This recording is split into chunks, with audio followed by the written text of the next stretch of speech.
आप सभी को जय मसीह की।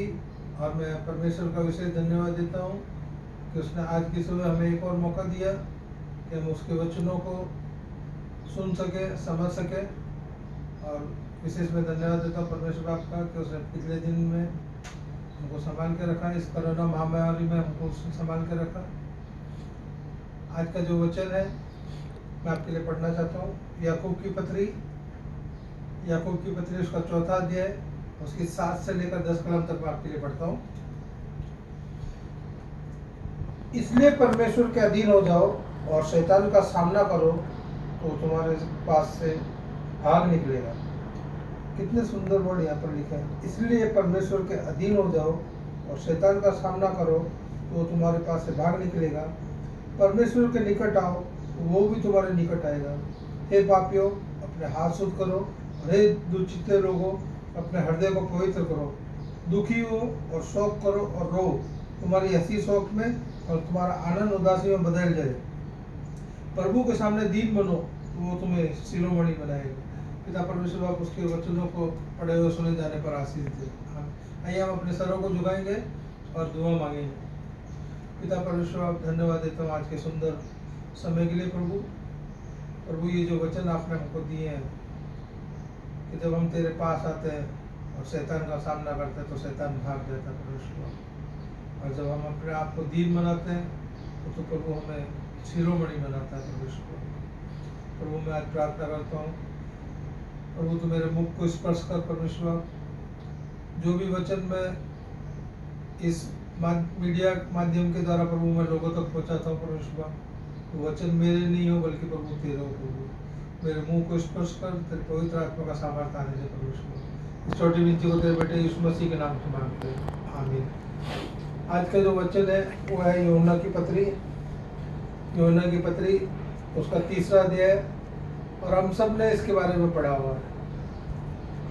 परमेश्वर ने हमको यहाँ पर नए जन्म के बारे में बताता है।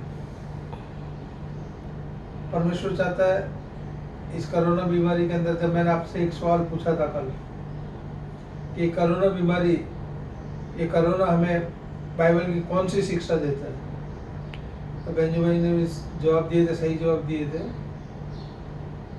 और दूसरे लोगों के भी जवाब सही आए थे। पर जो मेरे मन में परमेश्वर ने बात डाली वो ये है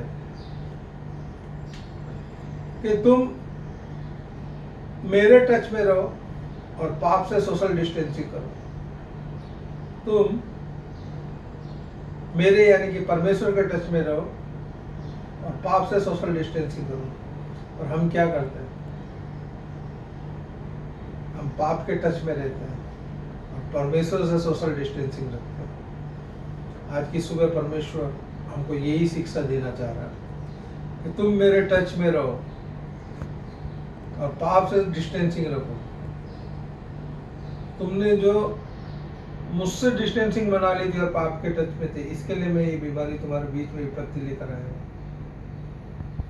आज कोरोना बीमारी हमको यही सिखा रही है कि हमें परमेश्वर के टच में रहना है और पाप से सोशल डिस्टेंसिंग रखनी है।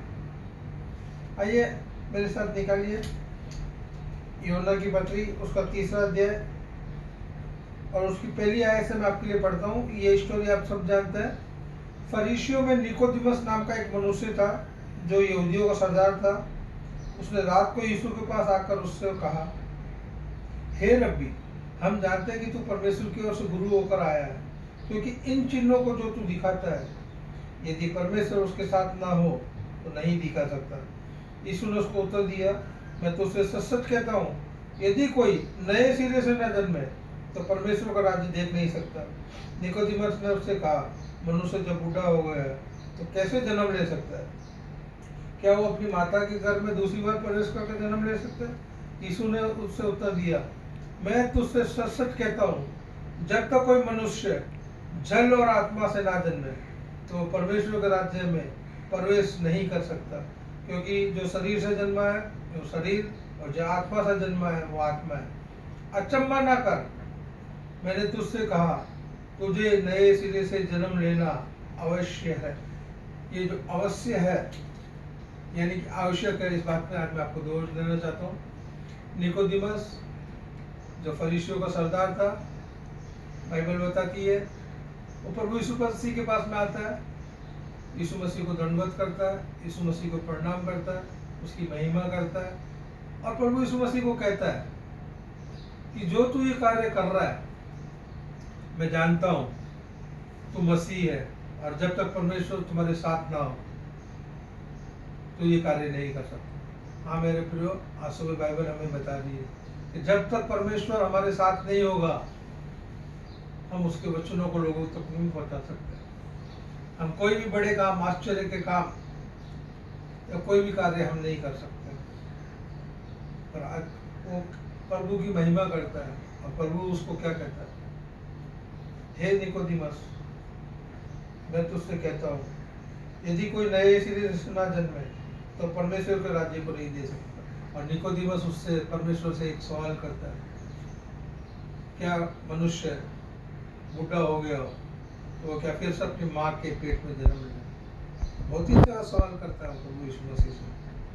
प्रभु यीशु मसीह उसे जवाब देते हैं 7वीं आयत में, अचम्भा न कर, मैंने तुझसे कहा है, तुझे नए सिरे से जन्म लेना अवश्य है। यानी कि नए सिरे से, प्रभु यीशु मसीह उसे कहता है कि तुझे नए सिरे से जन्म लेना अवश्य है। यानी कि पुराने जीवन के अंदर जरूर कोई कमी है। हाँ मेरे प्रियो, जब हम अपनी माँ के पेट से जन्म लेते हैं तो हमें विरासत के अंदर एक स्वभाव मिलता है, और वो स्वभाव है पाप का। कोई भी मनुष्य ऐसा नहीं है जिसने पाप नहीं किया। उस पाप के स्वभाव को परमेश्वर बदली करने के लिए कहता है, और कहता है तुम्हें जल और आत्मा से जब तक तुम जन्म नहीं लोगे, तुम स्वर्ग के राज्य में प्रवेश नहीं कर सकते। निकोदिमस एक यहूदी मनुष्य था, फरीसियों का सरदार था, और बाइबल इसके मुंह पे थी, ये सब कुछ जानता था, और ये प्रभु यीशु मसीह के पास में मिलने के लिए आता है। तो प्रभु यीशु मसीह से कहता है कि अवश्य है मनुष्य का नए सिरे से जन्म लेना। आज हम संसारिक जीवन में देखते हैं, अगर मुझे जिंदा रहना है तो मुझे सांस लेना अवश्य है। अगर मैं सांस नहीं लूंगा मैं मर जाऊंगा। अगर मुझे खाना खाना है तो मुझे मुंह खोलना अवश्य है। वैसे ही प्रभु यीशु मसीह यहाँ पर कह रहा है कि तुझे नए सिरे से जन्म लेना अवश्य है। तो ये नया जीवन क्या है? हाँ मेरे प्रियो, जब हम पाप के अंदर होते हैं तो प्रभु यीशु मसीह कहता है, अगर तुम्हारा पापी स्वभाव रहेगा तो तुम परमेश्वर के राज्य में प्रवेश नहीं कर सकते हो। और इसका ही उत्तर वो 14वीं आयत के अंदर देता है। मैं आपके लिए पढ़ता हूँ 14वीं आयत। और जिस पर यीशु मसीह से कहता है कि और जिस रीति से मूसा ने जंगल में सांप को ऊंचे पर चढ़ाया, उसी रीति से अवश्य है। देखो यहाँ पर भी वापस आया है कि अवश्य है, उसी रीति से अवश्य है कि मनुष्य का पुत्र भी ऊंचे पर चढ़ाया जाए, ताकि जो कोई उस पर विश्वास करे वो अनंत जीवन पाए। हाँ मेरे प्रियो, पुराने नियम में जब हम पढ़ते हैं बाइबल, तो इस्राएली लोगों को जब परमेश्वर ने छुड़ाया था तो वो मूर्ति पूजा और करने लग गए थे, परमेश्वर को छोड़कर दूर भागने लगे थे। तो परमेश्वर उनके जीवन के अंदर एक विपत्ति लेकर आया था। उनके बीच में उसने सांपों को छोड़ दिया था, और सांप उन लोगों को डस रहा था। किसी की बहन मर गई थी, किसी का बाप मर गया था, किसी का भाई मर गया था, किसी का बेटा मर गया था, किसी का चाचा मर गया था, किसी की पत्नी मर गई थी, और वहां पर दुख ही दुख था। और वो लोग वापस फिर कर परमेश्वर के पास आते हैं। जैसे मैंने याकूब की पत्री 4 में पढ़ा था 8वीं आयत में, परमेश्वर कहता कि तुम मेरे निकट आओ तो मैं तुम्हारे निकट आऊंगा। ये लोग जब मूसा के पास जाते हैं, मूसा के पास गिड़गड़ाते हैं कि हमें तू बचा। मूसा दौड़ के परमेश्वर के पास जाता है, विनती करता है, प्रार्थना करता है, और परमेश्वर कहता है मूसा एक काम कर, तू एक पीतल का सांप बना और एक लकड़ी का खंभा ले और उसको सांप के ऊपर लटका दे, और जो जो लोग इस सांप को देखेंगे वो बच जाएंगे, और जो नहीं देखेंगे वो मारे जाएंगे। मेरे प्रियो, वो लोग सब अपना पीतल इकट्ठा करते हैं और एक बड़ा सांप बनाते हैं और वहां पर लटका देते हैं, और जिसने उस सांप को देखा उसका जहर खत्म हो गया। हाँ मेरे प्रियो, हमारा मसीह भी ऊंचे पर लटकाया गया। उस वक्त सांप का जहर लोगों के अंदर फैल रहा था, और आज के इस संसार के जीवन के अंदर पाप का जहर लोगों के अंदर है। जैसा कि प्रभु यीशु मसीह ने निकोदेमस से कहा कि तुझे नए सिरे से जन्म लेना अवश्य, यानी कि पुराना जीवन छोड़ना जरूरी। जो पुराना जीवन हमको विरासत में मिला हुआ पाप का, प्रभु उसे छोड़ने के लिए कह रहा है। हाँ मेरे प्रियो, हम सबको, कोई इंसान ऐसा नहीं है जिसको पाप के जहर ने नहीं डसा हुआ। हमारे अंदर पाप का जहर है। जैसे 14 आयत बताती है कि जैसे मूसा ने सांप को लकड़ी पर ऊपर लगाया था और लोग उन्होंने जिसने उसको देखा वो बच गए, उसी प्रकार मनुष्य के पुत्र को भी ऊपर चढ़ाया जाना जरूरी है। मेरे प्रियो, आज की सुबह बाइबल हमको यही शिक्षा देना चाह रही है कि तुम अपने पुराने पाप के स्वभाव को छोड़ दो, और जब तक तुम नया जीवन नहीं लोगे, जब तक तुम्हारा नया जीवन नहीं होगा, तुम स्वर्ग में नहीं जा सकते हो। मेरे प्रिय, ये जीवन परिवर्तन हमको कहाँ से मिल सकता है? जब हम क्रूस की ओर, यीशु मसीह की ओर देखेंगे। बाइबल बताती है ताकि जो कोई उस पर विश्वास करे तो वो अनंत जीवन पाएगा। हाँ मेरे प्रिय, जब हम प्रभु के पास में आते हैं, प्रभु की ओर देखते हैं, प्रभु से प्रार्थना करते हैं, प्रभु हमारे जीवन को बदल देता है। मैंने पिछले जूम मीटिंग के अंदर अपने एक संदेश के अंदर ये बताया था कि लाजर, जब लूका की पुस्तक हम पढ़ते हैं 10वां अध्याय 38 से लेकर 42 तक, तो वहाँ पर उसमें वर्णन है मरियम और मार्था का। लाजर का नाम भी नहीं है। मेरे प्रियो, हम भी बिना नाम के थे, हमारा कोई अस्तित्व नहीं है, हमारी कोई पहचान नहीं है। और पर जब हम 11वें अध्याय, यूहन्ना का 11वां अध्याय पढ़ते हैं, तो वहाँ पर बताता है कि लाजर बीमार होता है। हाँ मेरे प्रियो, हम भी बीमार हैं। उसके बाद में आगे जब हम पढ़ते हैं तो लाजर उस बीमारी के कारण मर जाता है। हाँ मेरे प्रियो, हम भी मरे हुए हैं, पाप के अंदर मरे हुए हैं, पाप के अंदर डूबे हुए हैं। पाप का जहर हमारे शरीर के अंदर फैल चुका है। और जब यीशु मसीह आते हैं और लाजर को पुकारते हैं, लाजर बाहर निकला, और लाजर जब बाहर निकल आता है, उसका नया जीवन होता है, उसको पुनरुत्थान का जीवन मिलता है, वो शारीरिक मृत्यु में से उसको जीवन मिलता है। और आज की सुबह प्रभु कहना चाहता है कि तो जो तुमको विरासत के अंदर पाप का स्वभाव मिला है, उसको तुम मेरी तरफ देखो, मेरे टच में रहो, मुझसे सोशल डिस्टेंसिंग मत रखो। अगर तुम मुझसे सोशल डिस्टेंसिंग रखोगे, याकूब की पत्री हमने पढ़ा कि तुम मेरे निकट आओगे तो मैं तुम्हारे निकट आऊंगा और मैं तुमको फिर शिरोमणि बनाऊंगा। अगर आज आपको शिरोमणि बनना है, प्रभु के राज्य में आगे बढ़ना है, तो उसमें के टच में रहना जरूरी है। पाप से सोशल डिस्टेंसिंग रखनी है। और 12वां अध्याय जब हम यूहन्ना का पढ़ते हैं तो हम वहाँ पर देखते हैं कि लाजर प्रभु के साथ में भोजन कर रहा है। हाँ मेरे प्रियो, जब हम अपने पाप का स्वभाव मार देंगे तो प्रभु यीशु मसीह हमें ये मौका देता है कि हम उसके साथ संगति करें, उसके साथ भोजन करें। लाजर का जब पुराना जीवन बीत गया, पाप का जीवन निकल गया, और उसको जब प्रभु यीशु मसीह ने नया जीवन दिया, तो वहाँ पर लाजर के नाम का विवरण है कि लाजर प्रभु यीशु मसीह के साथ बैठकर भोजन कर रहा था। मेरे प्रियो, कितनी बड़ी बात है कि प्रभु हमारे साथ में भोजन करें, हम प्रभु के साथ संगति करेंगे। आगे की कलम पढ़ेंगे आप 9 और 11, तो बहुत से यहूदी लोग वहाँ पर लाजर को देखने के लिए आते हैं। यीशु ने उसको जिंदों में से लाया था, और उसको देखकर बाइबल लिखती है कि उन्होंने उस यीशु पर विश्वास किया। हाँ मेरे प्रियो, जब हमारा जीवन पुराना भी परिवर्तित हो जाता है, हम पाप का जीवन छोड़ देते हैं, जो पाप ने हमको डसा हुआ है, जब हम यीशु मसीह की ओर देखते हैं तो ही हम बचाए जाएंगे प्रियो।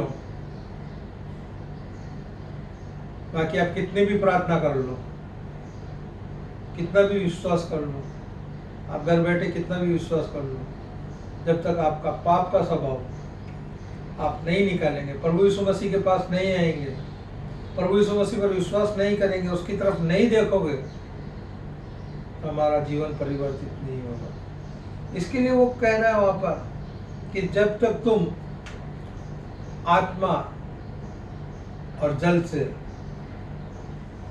नया जीवन नहीं लोगे।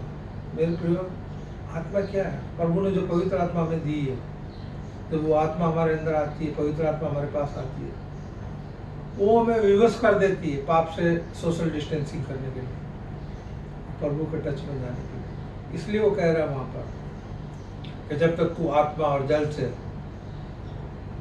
जन्म नहीं लेगा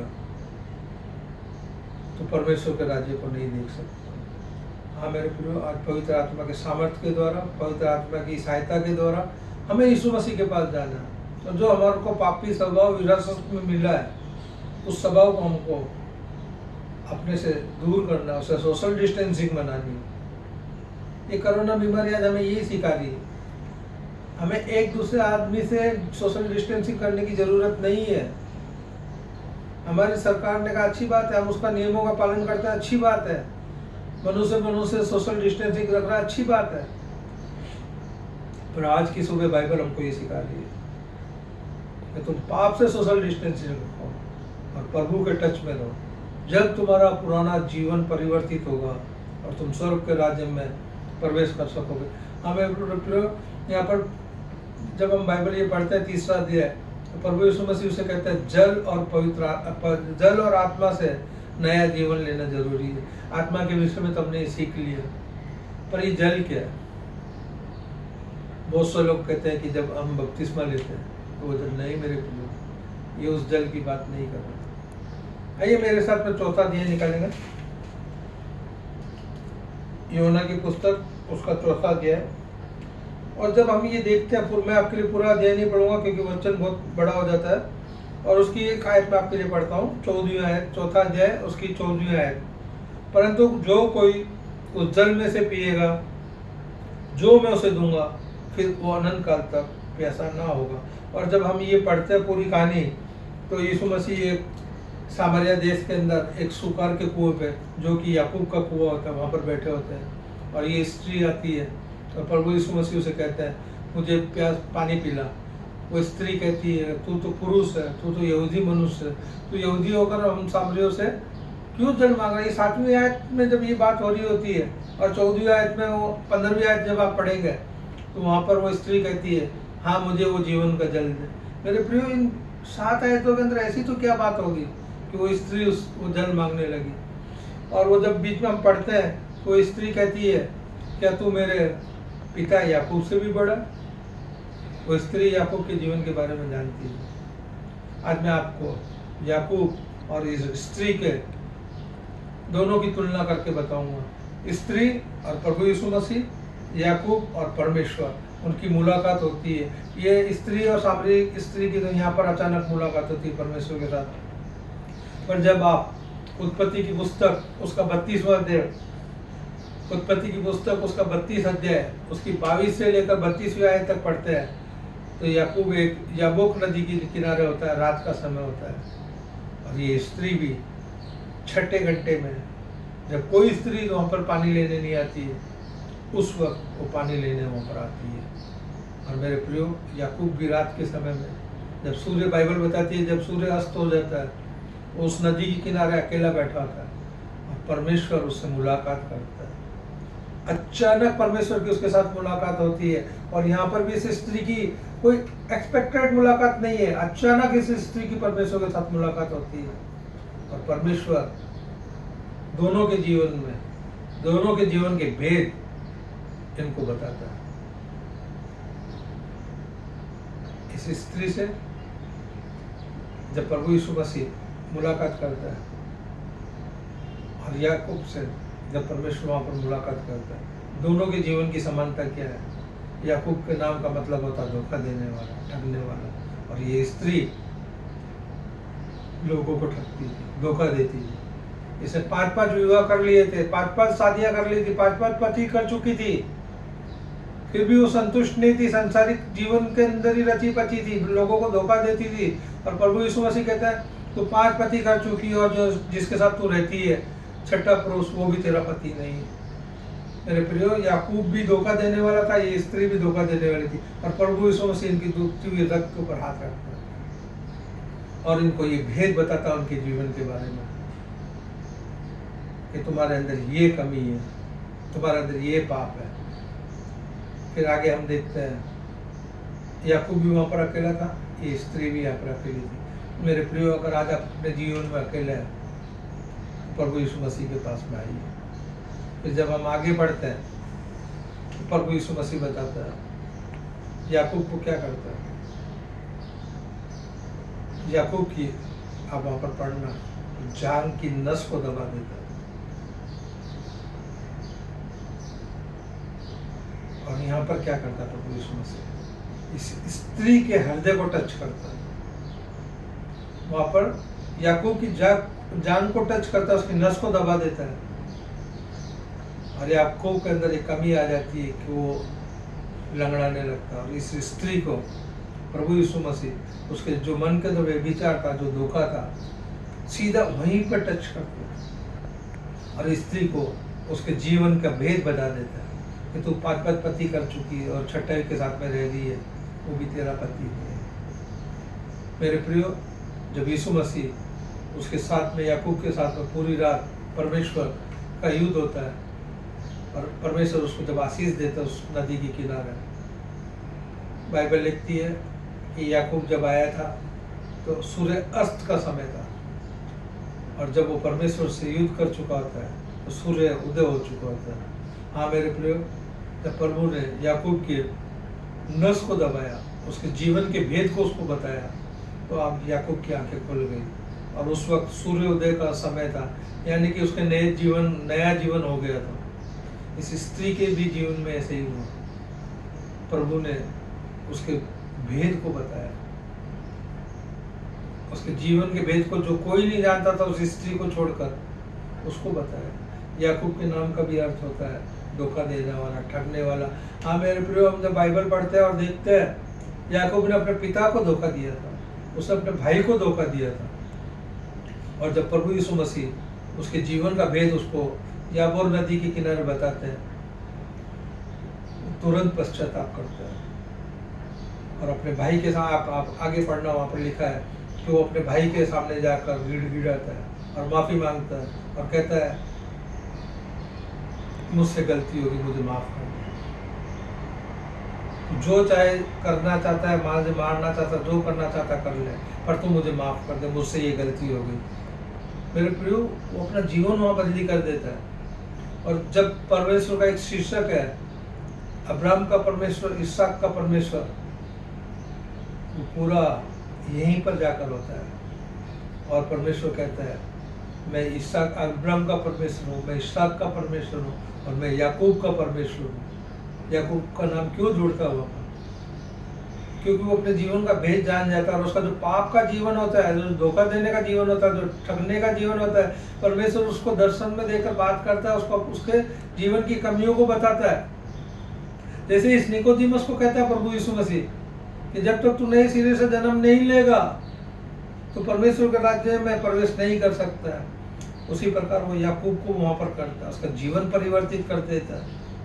वो अपने भाई के पास जाता है, क्षमा मांगता है, गिड़गिड़ाता है और याकूब का नाम परमेश्वर के शीर्षक में जुड़ जाता है। मेरे प्रिय, जब वो अपना जीवन परिवर्तित कर लेता है, वो प्रभु के टच में आ जाता है। पहले वो प्रभु से सोशल डिस्टेंसिंग कर रही थी और वो प्रभु से भागता फिर रहा था, और जब वो प्रभु के टच में आ जाता है तो पिता परमेश्वर अपने शीर्षक में उसका नाम जोड़ लेता है। मैं अब्राहम का परमेश्वर हूँ, मैं इसहाक का परमेश्वर हूँ और मैं याकूब का परमेश्वर हूँ। हाँ मेरे प्रियो, इस दृष्टांत से मैं आपको यही बताना चाहता हूँ कि जब तक हम अपने पुराने पापों को छोड़कर प्रभु के पास नहीं आएंगे, प्रभु के वचनों के अंदर, प्रभु का जल ये क्या बताता है, ये प्रभु के वचनों की तरफ मैं आगे बताता हूँ आपको थोड़ा। याकूब ने अपनी गलती मानकर परमेश्वर के साथ में युद्ध किया, परमेश्वर को कहा मुझे आशीष दे, परमेश्वर ने उसे आशीष दी और वहीं से उसने कहा आज से तेरा नाम याकूब नहीं, आज से तेरा नाम इस्राएल होगा। हाँ मेरे प्रियो, जब हम अपने पापों से, अपने पुराने जीवन को, हमारे पुराने स्वभाव को, जो हमारा चिड़चिड़ापन है, जो हमारा गुस्सा करना है, जो हमारे अंदर पाप है, घृणा है, नफरत है, व्यभिचार है, जब तक हम उसको नहीं छोड़ेंगे हम नए जीवन में प्रवेश नहीं कर सकते। हम कितनी भी कोशिश कर ले हम नहीं कर सकते। हमें प्रभु यीशु मसीह का सामना करना ही पड़ेगा। उसके क्रूस के पास में आना ही पड़ेगा। यूहन्ना 3:14 बताती है कि मनुष्य को पुत्र को भी ऊंचा चढ़ाया जाना उससे। हाँ मेरे प्रियो, वो हमारे लिए बारी बारी क्रूस पर नहीं चढ़ेगा, वो एक बार हमारे लिए क्रूस पर चढ़ चुका है। और जब हम उसके पास में आएंगे, उसके क्रूस के नजदीक आएंगे, हमारा जीवन परिवर्तित होगा। जब हम पवित्र आत्मा का सामर्थ्य मांगेंगे, जब तक हम पवित्र आत्मा का सामर्थ्य नहीं मांगेंगे, हम अपना नहीं आएंगे, हम अपना जीवन परिवर्तित कर ही नहीं सकते। हम अपने आप को धोखे में रखेंगे। मेरे प्रियो, आत्मा हमारे अंदर आकर हमारे लिए प्रार्थना करती है, विनती करती है। वो हमें बताती है कि ये गलत है, ये सही है। जब हम उस आत्मा के हिसाब से चलेंगे, पवित्र आत्मा हमारे अंदर आएगी, तब हमारा नया जीवन होगा। और ये कब होगा? जब हम प्रभु यीशु पर विश्वास करेंगे, उसके टच में रहेंगे, उसके वचनों के अंदर रहेंगे, तब होगा। ये स्त्री का क्या होता है? प्रभु जब उसको बता देते हैं तो वो कहती है कि तू मसीह है, वो गवाही देती है तू जो आने वाला था वो मसीह है। और वो क्या करती है? अपना बाइबल पढ़ना 4 अध्याय, वो अपना मटका वहीं पे तोड़ देती है और दौड़ कर गांव के अंदर जाती है और लोगों को कहती है कि मैं एक ऐसे मनुष्य को जानती हूँ जिसने मेरे मन का भेद मुझे बता दिया, जो आज तक कोई नहीं जानता था, तुम लोग भी नहीं जानते, तो वो उसने मुझे बता दिया। आओ मैं तुमको उससे मिलाती हूँ। मेरा कहने का मतलब ये प्रियो कि जब प्रभु हमारे मन के भेद हमको उंगली रख के टच करके बताता है, तो पवित्र आत्मा हमारे को बताती है, तब हमारा जीवन परिवर्तित होता है। और ये स्त्री भागकर गांव में जाती है और जाकर लोगों को बताती है कि आओ मैं तुमको एक मसीह से मिलाती हूँ जिसने मेरे जीवन का भेद मुझे बता दिया। और सब पूरा का पूरा गांव वहाँ पर आ जाता है और पूरा का पूरा गांव प्रभु यीशु मसीह में परिवर्तित हो जाता है। मेरे प्रिय, कितनी सुंदर गवाही है इस स्त्री की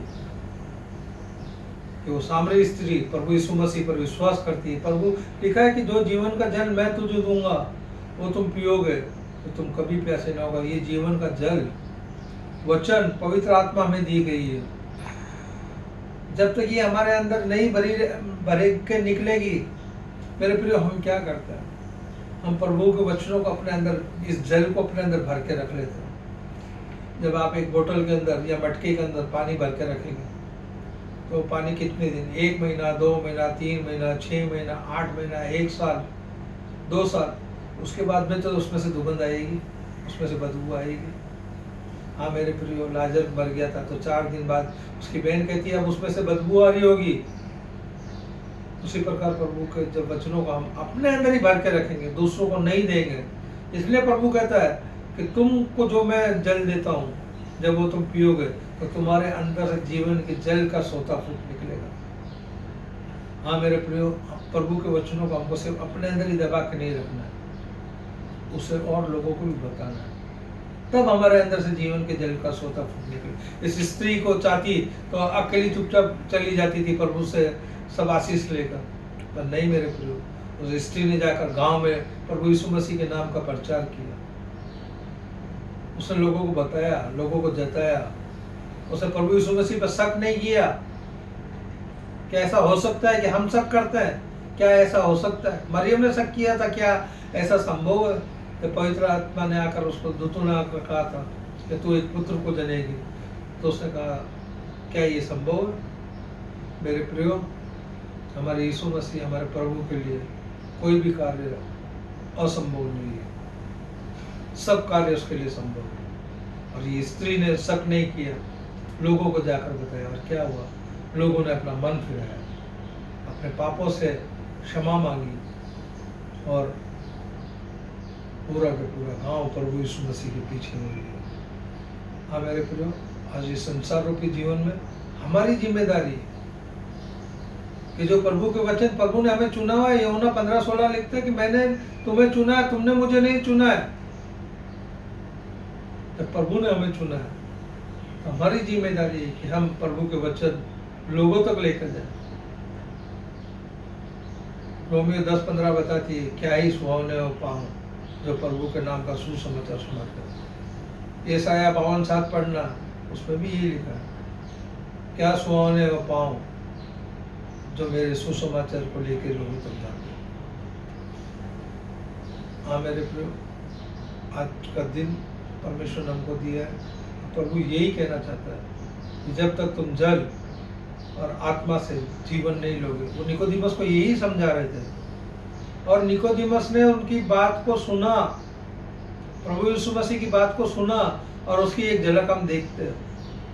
जब यीशु मसीह क्रूस पर चढ़ाए जाते हैं, मर जाते हैं, तो उनकी बॉडी को मांगने वाला कौन था?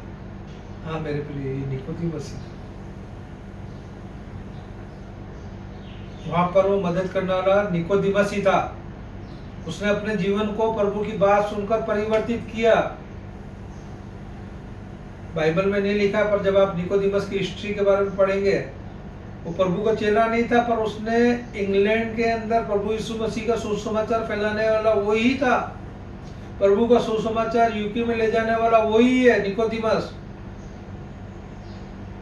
उसकी हिस्ट्री पढ़ना, आप कभी गूगल में सर्च करना, आपको मिलेगा कि निकोदिमस प्रभु का सुसमाचार इंग्लैंड में प्रचार करता है। हाँ मेरे प्रियो, जब हम अपने जीवन को परिवर्तित कर लेंगे, जो पुराना जीवन हमको पाप का विरासत में मिला हुआ है, उससे हम सोशल डिस्टेंसिंग कर लेंगे और प्रभु के टच में आ जाएंगे। प्रभु हमें शिरोमणि बनाएगा।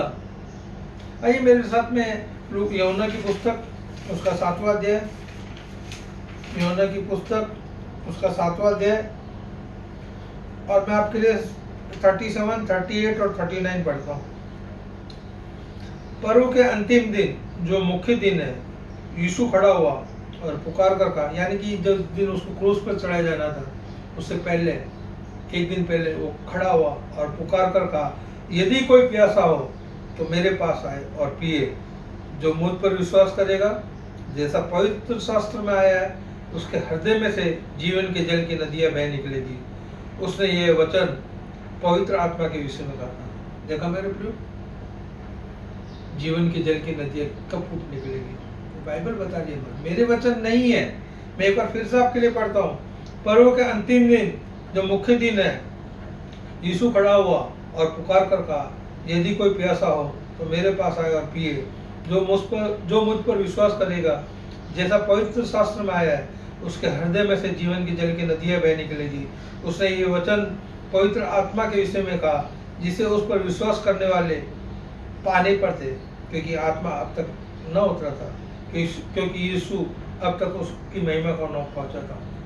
हाँ मेरे प्रियो, आज अगर हमको अपने अंदर से जीवन की जल की नदियां बहानी, तो सबसे पहले पवित्र आत्मा के द्वारा हमें अपने पुराने पाप के स्वभाव को छोड़ना, तब हमारे अंदर से जीवन की जल की नदियां बह निकलेगी। यूहन्ना 19 पढ़ना, यूहन्ना 19, 23 या 28, जब यीशु मसीह को क्रूस पर चढ़ाया होता है, वो हमारे पापों के लिए क्रूस पर चढ़ा होता है। वो जब पाप के अंदर होता है, तब वो कहता है, मैं प्यासा हूँ। हाँ मेरे प्रियो, जो जीवन के जल की नदियां देने वाला मनुष्य वहाँ पर प्यासा था। क्यों? क्योंकि उस वक्त वो पाप के अंदर होता है। पूरा हमारा पाप, जो पाप हमारे थे, वो उसके ऊपर डाल दिए गए थे, उसकी निंदा की गई थी, उसको मारा गया था, उसके ऊपर थूका गया था, और वो उस वक्त क्रूस के ऊपर कहता है, मैं प्यासा हूँ। हाँ मेरे प्रियो, अग्नि कुंड के अंदर, नरक कुंड के अंदर हमें यही प्यास मिलेगी। हम प्यासे रहेंगे। जब वो अमीर आदमी और गरीब लाजर, वो अमीर आदमी मर जाता है, नरक के अंदर, अग्नि कुंड के अंदर तपाया जाता है, वो क्या कहता है? अब्राहम को कहता है, अब्राहम इस लाजर को भेज, ताकि ये 2 बूंद मेरे जुबान के ऊपर डाले और मैं ठंडक पाऊँ। हाँ मेरे प्रियो, आज प्रभु यीशु मसीह आपके सामने खड़े हैं, आपके घर में खड़े हैं, और आज आपसे कह रहे हैं, पुकार कर कह रहे हैं कि जो कोई प्यासा है वो मेरे पास आए और इस जल में से पिए। आज वो आपकी प्यास बुझाना चाहता है। प्यास बुझाने का मतलब क्या है? पानी नहीं, वो आपको पाप से छुड़ाना चाहता है। पाप के अंदर जो पाप का स्वभाव है, उससे छुड़ाना चाहता है। निकोदिमस को वही बात समझा रहे थे कि निकोदिमस, तुझे पाप से अपने जीवन को परिवर्तित करना जरूरी है। जब तक ये पवित्र आत्मा तेरे पास नहीं आएगा, तो अपना जीवन परिवर्तित नहीं कर सकता। हाँ मेरे प्रियो, आज की सुबह यीशु मसीह आपके घर में खड़े होकर पुकार रहे। क्या आप प्यासे हैं इस कोरोना बीमारी के अंदर? क्या आप उसके टच में आना चाहते हैं या उससे सोशल डिस्टेंसिंग बना के रखना चाहते हैं? फैसला आपका है। आपको फैसला लेना पड़ेगा। निकोदेमस ने फैसला लिया, प्रभु की बात पर विश्वास किया। प्रभु के कार्य में बाइबल में उसका नाम है कि जब प्रभु यीशु मसीह की बॉडी के लिए पिलातुस के पास में कुरेनी और ये गए थे निकोदेमस, बाइबल में उसके नाम का विवरण आता है। मेरे प्रियो, जब हम प्रभु ने उसको शिरोमणि बनाया, याकूब 4:10 जैसे हमने पढ़ा कि जब आप प्रभु पर विश्वास करेंगे, प्रभु के निकट आएंगे, शैतान से डिस्टेंसिंग रखेंगे, वो आपको शिरोमणि बनाएगा। निकोदेमस को उसने शिरोमणि बनाया। वो हमें भी शिरोमणि बनाना चाहता है। वो हमारा प्रभु है, वो हमारा पिता है। वो हमें पाप में नहीं देख सकता। पर हमने क्या कर रखा मेरे प्रियो? प्रभु से जो सोशल डिस्टेंसिंग कर रखी और पाप के टच में।